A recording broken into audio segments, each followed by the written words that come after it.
ব্রট to you by V-Guard, co-powered by Sensodyne ও ভিমল বলো কথা কেশরী। Associate sponsor UltraTech cement. অন্যদিকে ভোটের আবহে আপাতত স্বস্তি দিল্লির মুখ্যমন্ত্রী।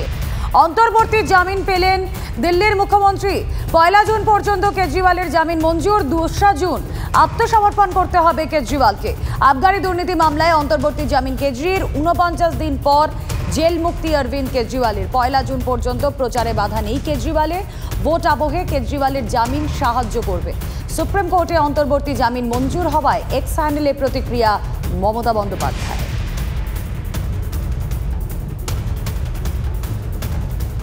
एक शॉर्ट मौखिक ऑर्डर कोर्ट ने प्रोनाउंस किया। उसमें कोर्ट ने कहा कि अरविंद केजरीवाल जी को 20 दिन के लिए इंटरिम बेल दी जा रही है 2 जून तक, और कोई कैंपेनिंग के ऊपर कोई रिस्ट्रिक्शन नहीं है, वो क्या कह सकते हैं या क्या नहीं कह सकते हैं उस पर कोई रिस्ट्रिक्शन इम्पोज नहीं की गई है। जबकि जब ऑर्डर भी प्रोनाउंस किया जा रहा था तब भी ईडी ने रिक्वेस्ट किया कि कोई रिस्ट्रिक्शन डाली जाए, लेकिन कोई रिस्ट्रिक्शन नहीं दी गई है, और 2 जून को उन्हें 2 जून तक की ये मोहलत दी गई है इंटरिम बेल की। একদিকে যখন প্রফুল্ল প্যাটেল বলুন বা হেমন্ত বিশ্ব শর্মা বলুন বা অজিত পাওয়ার বলুন, তাদের বিরুদ্ধে কোটি কোটি টাকার দুর্নীতির অভিযোগ থাকলেও যখন তারা বিজেপিতে যোগদান করে তাদের বিরুদ্ধে তদন্ত বন্ধ হয়ে যায়, তারা ওয়াশিং মেশিনে ধোলাই হয়ে যায়। আর শুধু রাজনৈতিক প্রতিহিংসা পরায়ণতার কারণে অরবিন্দ কেজরিওয়ালকে যেভাবে অ্যারেস্ট করা হয়েছিল এটা অত্যন্ত নিন্দার। তিনি জামিন পেয়েছেন এবং এই পিরিয়ডটা তিনি যেভাবে প্রচার করবেন তাতে সামগ্রিকভাবে ইন্ডিয়া অ্যালায়েন্স আরও বেশি শক্তিশালী এবং মজবুত হবে এবং এনডিএর ভরাডুবি আরও বেশি করে নিশ্চিত হবে। বিভাগীয় বিষয়, আইনি প্রক্রিয়া। একজন মানুষ গ্রেপ্তার হয়েছে, মুখ্যমন্ত্রী ছিলেন, তাকে জামিন দেওয়া হয়েছে, তার অর্থ এই নয় যে তার বিরুদ্ধে অভিযোগ ভুল ছিল এটা প্রতিষ্ঠা হয়ে গেছে। আইনি প্রক্রিয়া চলবে, নির্বাচনে অংশগ্রহণ করুন, কংগ্রেসের সব কটি আসেনি দিল্লিতে পরাজিত হবে। বিজেপির তো নির্দিষ্ট স্ট্যান্ড আছে, বিজেপির যা অবস্থান সেটাই থাকবে, এটা কোনোভাবেই কোনো রাজনীতিতে প্রভাব ফেলতে পারবে না। আবগারি দুর্নীতি মামলায় সাপ্লিমেন্টারি চার্জশিটে কেজরির নাম। 224 পাতার সাপ্লিমেন্টারি চার্জশিট জমা ইডি। চার্জশিটে দিল্লির মুখ্যমন্ত্রী অরবিন্দ কেজরিওয়াল, কেসিআর কন্যা কবিতার নামও রয়েছে। আরও একবার জানিয়ে রাখি, আবগারি দুর্নীতি মামলায় সাপ্লিমেন্টারি চার্জশিটে কেজরির নাম। 224 পাতার সাপ্লিমেন্টারি চার্জশিট জমা ইডির। ডিটেলে জানাবেন জ্যোতির্ময় কর্মকার রয়েছেন সঙ্গে। জ্যোতির্ময়, দেখো, রাউস রেভিনিউ কোর্টে এই চার্জশিট জমা পড়েছে। কিছুক্ষণ আগেই এই চার্জশিট জমা দিয়েছে ডিরেক্টরেট অফ এনফোর্সমেন্ট। তাদের তরফে আইনজীবী এই চার্জশিটের কপি জমা দিয়েছেন।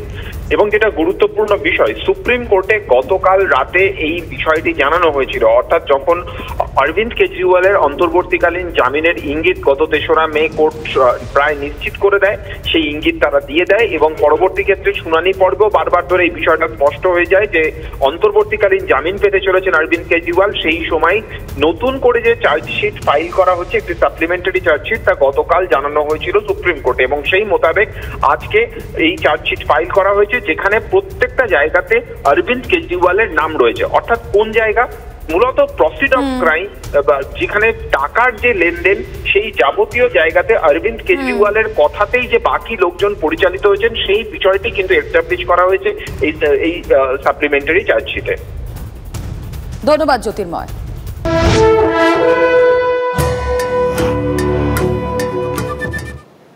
কিছুক্ষণ আগে কালারফুল রোড শো আমরা দেখছিলাম আসানসোলে। শত্রুঘ্ন সিনহার সমর্থনে অভিষেক বন্দ্যোপাধ্যায় সেই রোড শোর পর বক্তব্য রাখছেন তিনি সরাসরি। হাত ধরে জয় বাংলার স্লোগান দিয়ে দিদির গ্যারেন্টিতে বিশ্বাস করেছে। আমি আপনাদের জিজ্ঞেস করতে চাই, যারা 5 বছর ধরে বাংলার মানুষকে পেটে ভাতে মারার চক্রান্ত করেছে, তাদেরকে আগামী 13ই মে উচিত শিক্ষা দেবেন, হ্যাঁ কি না? কি মায়েরা ভাইরা, উচিত শিক্ষা দেবেন, হ্যাঁ কি না? যারা বাংলার গরিব মানুষের আবাসের টাকা বন্ধ করে রেখেছে, তাদের উচিত শিক্ষা দেবেন, হ্যাঁ কি না? যারা গরিব মানুষের মহিলাদের লক্ষ্মীর ভান্ডার বন্ধ করতে চায়, তাদের উচিত শিক্ষা দেবেন, হ্যাঁ কি না? জোরে বলুন, হ্যাঁ কি না? যারা আসানসোলের মাটিকে অশান্ত করতে চায়, ভাইয়ে ভাইয়ে বিভাজন তৈরি করে নিজের স্বার্থ চরিতার্থ করতে চায়, তাদের উচিত শিক্ষা দেবেন, হ্যাঁ কিনা? আপনারা গত 7-10 দিনে ইতিমধ্যেই দেখেছেন বাংলাকে কিভাবে কলঙ্কিত করার ষড়যন্ত্র বিজেপি করেছিল। সন্দেশখালি নিয়ে যারা গলা ফাটিয়েছিল, আজকে সন্দেশখালির মায়েরা বলছে যে আমাদের জোর জবরদস্তি সাদা কাগজে সই করিয়ে মিথ্যে ধর্ষণের অভিযোগ করিয়ে বিজেপি জোর জবরদস্তি কমপ্লেন জমা করেছিল, কোনো ধর্ষণ হয়নি। আপনারা দেখেছেন সেই ভিডিও? দেখেছেন? আমি আসানসোলের ভাইদের জিজ্ঞেস করতে চাই, সন্দেশখালির অপমান বাংলার অপমান, আর বাংলার অপমান আসানসোলের অপমান, হ্যাঁ কি না?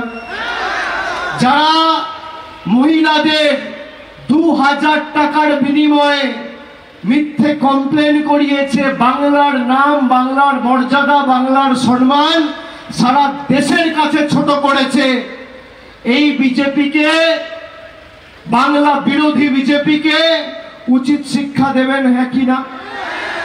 খালি শত্রুঘ্ন সিনহাকে ভোট দিয়ে জেতালে হবে না, ব্যবধানটা 2022-এর উপনির্বাচনের থেকেও বেশি ভোটে জেতাতে হবে।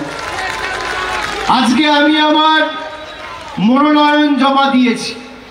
মনোনয়ন জমা দিয়ে আমি অন্য কোথাও যাইনি, আমি আসানসোলের মাটিতে এসেছি আপনাদের কাছে সমর্থন আশীর্বাদ চাইতে। আমি আপনাদের কথা দিচ্ছি, যেভাবে আমি ডায়মন্ড হারবারে একজন জনপ্রতিনিধি হিসেবে গত 10 বছর কাজ করে ডায়মন্ড হারবারকে দেশের মধ্যে 1 নম্বর করেছি, আগামী দিন আসানসোলের দায়ভার আমি আমার কাঁধে তুলে নিচ্ছি। আপনারা আগামী 13 তারিখ, যে 13 তারিখ বাংলায় পরিবর্তন এসেছিল, সেই 13 তারিখ আপনারা ভোট দিয়ে দিল্লিতে পরিবর্তন আনবেন, এবং দিল্লির পরিবর্তন শুধু সময়ের অপেক্ষা। আমি 3 মাস ধরে রাস্তায় রয়েছি, আমি মানুষের চোখের মুখের ভাষা বুঝি। মোদিজি 10 দিন আগে সভা করে বলেছিল, अभी तो मेरा सरकार ने ट्रेलर दिखाया, पिक्चर अभी बाकी है। আমি আসানসোলবাসীকে জিজ্ঞেস করতে চাই, 10 বছরের মোদিজির সরকারের ট্রেলারে আপনি কি দেখলেন? 400 টাকার রান্নার গ্যাস 1100 টাকা, 40 টাকার ডিজেল 92 টাকা, 50 টাকার পেট্রোল 100 টাকা, 3 টাকার ডিম 7 টাকা, 100 টাকার চা পাতা 280 টাকা কেজি, 22 টাকা 25 টাকা দুধের লিটার ছিল, আজকে 55 টাকা 60 টাকা লিটার। ডালের দাম ছিল, মুগ মুসুরের ডাল 50 টাকা 60 টাকা কেজি, সেখান থেকে বেড়ে আজকে 170-80 টাকা কেজি। রসুন ছিল 70 টাকা কেজি, আজকে 180 টাকা, আজকে 430 টাকা কেজি। এরপরেও আপনারা সিনেমা দেখতে চান?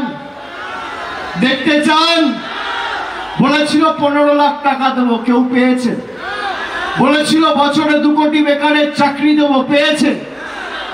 আপনি দেখুন, আসানসোলকে ডাম্পিং গ্রাউন্ড হিসেবে বিজেপি ব্যবহার করছে। আলুওয়ালিয়াজিকে ডাম্প করার জন্য আসানসোল চিহ্নিত করেছে। আচ্ছা, আপনাদের মনে প্রশ্ন জাগে না যে সত্যিই যদি আলুওয়ালিয়াজি ভালো কাজ করে থাকে, তাহলে 5 বছর সে দার্জিলিং এর সাংসদ ছিল, 5 সপ্তাহ সময় জেতার পর দার্জিলিং এর মানুষের জন্য দেয়নি, উঠিয়ে তুলে নিয়ে এসে ফেলে দিল বর্ধমান দুর্গাপুর। তারপর অত্যন্ত কম ব্যবধানে 2500 ভোটে এসএস আলুওয়ালিয়া বর্ধমান দুর্গাপুর থেকে জেতার পর 5 মিনিট সময় দেয়নি। Brought to you by V-Guard, co-powered by Sensodyne O Bhimal, বলো কথা কেশরী।